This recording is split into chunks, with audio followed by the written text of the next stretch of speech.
Teď vám rádi představíme, jak odšťavňovač Bravolife B365 dokáže zvládnout krásně šťávu. Máme tu šťavu z mrkvy, z papáje, čiže mäkké ovocie, tvrdá zelenina, ananás a pomaranče. Pojďme na to. Jdeme na to. Takže odšťavňovač zapneme a začneme tím měkkým, což je ananás. Papája je nejměkčí. A ideální je vždy vkládat postupně. Nedávat tam všechno naraz a pak se nedivit, že se to tam třeba hromadí, ale dávat postupně a můžeš prokládat tvrdší zeleninou nebo ovocem, aby se to tam hezky všechno krásně posunulo dolů. Julka udělala pomeranč úplně celý, aby bylo vidět, že se tam vleze celý pomeranč a k tomu si pomůžu šťouchadlem. Krásně si ho tam takhle protlačím a on mě tam úplně úžasně zajel a odšťavňuje dál. A zase prostřídávám měkký a tvrdý. A hážu tam do toho mrkev. A tady už se nám krásně tvoří šťáva, odpad odchází úplně perfektně bokem. A tady máme šťávu.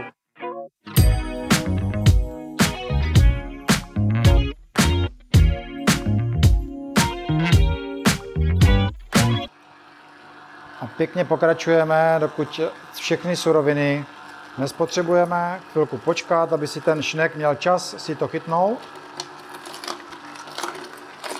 A jedeme. Dávejte si pozor, ať vám nezůstane měkký nakonec. Ono se nic nestane, ale vždycky je lepší, když to nakonec s tím tvrdým.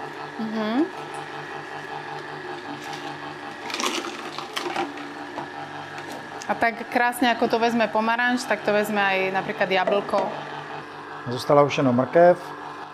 Tu mrkev je opravdu lepší házet postupně, protože když je jí tam moc, tak se to může zaseknout. To vám ukážeme, pokud se to zasekne, pokud ne, tak to ukážeme jindy, protože tady je zpětný chod. Můžeme zastavit. Tak. Představíme si, že jste tam dali naozaj veľa mrkvy a vlastně spätným chodom dolů to zatlačíme a všetko vyjde hore Aby se to znovu a znova.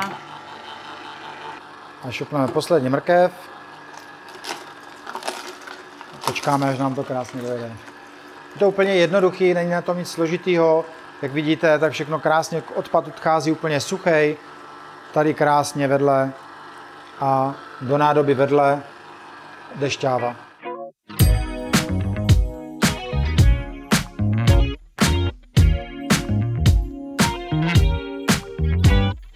Můžeme zatvorit.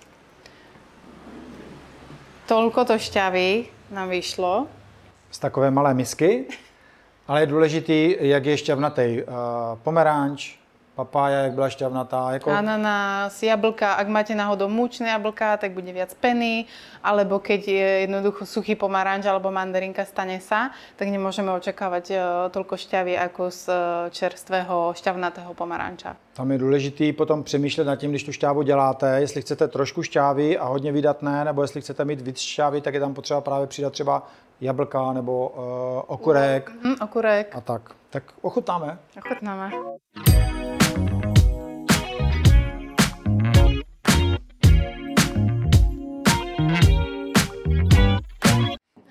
Se nemůžu dočkat.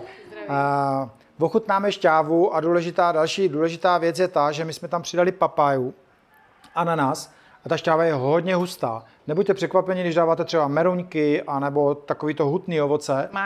Mango a tak podobně, tak ta šťáva je hustá. Je úplně jiná než třeba ze šťavnatých jablek a z okurku, kde je to taková, jak dá se říct, čirá šťáva. Tohle je fakt hustá šťáva. A je naozaj veľký rozdiel, ak ste doteraz používali len odstredivý odšťahovač, alebo inak sa nazývaný aj centrifugový, pretože on to ovocie a tú zeleninu doslova rozemele ako tou centrifugou a naberie veľa vzduchu, takže tá šťava rýchlejšie oxiduje tým, že vlastne tento odšťahovač je pomalší síce, ale na kvalite šťavy toho má oveľa viac. A teda preto je aj... A je ta šťáva většinou hustší a je taková vydatnější a my z vlastní zkušenosti z pobytů, který jsme dělali, když děláme detoxy, tak lidi, kteří pijí šťávu ze šnekových odšťavňovačů, tak mají mnohem více živin a později hlad. Když pijí lidi šťávy, a to třeba doma mohli jste poznat, když pijete šťávu z odstředivého nebo té centrifugy, jak říká Julka, tak je velmi brzo hlad, protože nemá tolik živin ta šťáva. Já už se nemůžu dočkat. Na zdravé.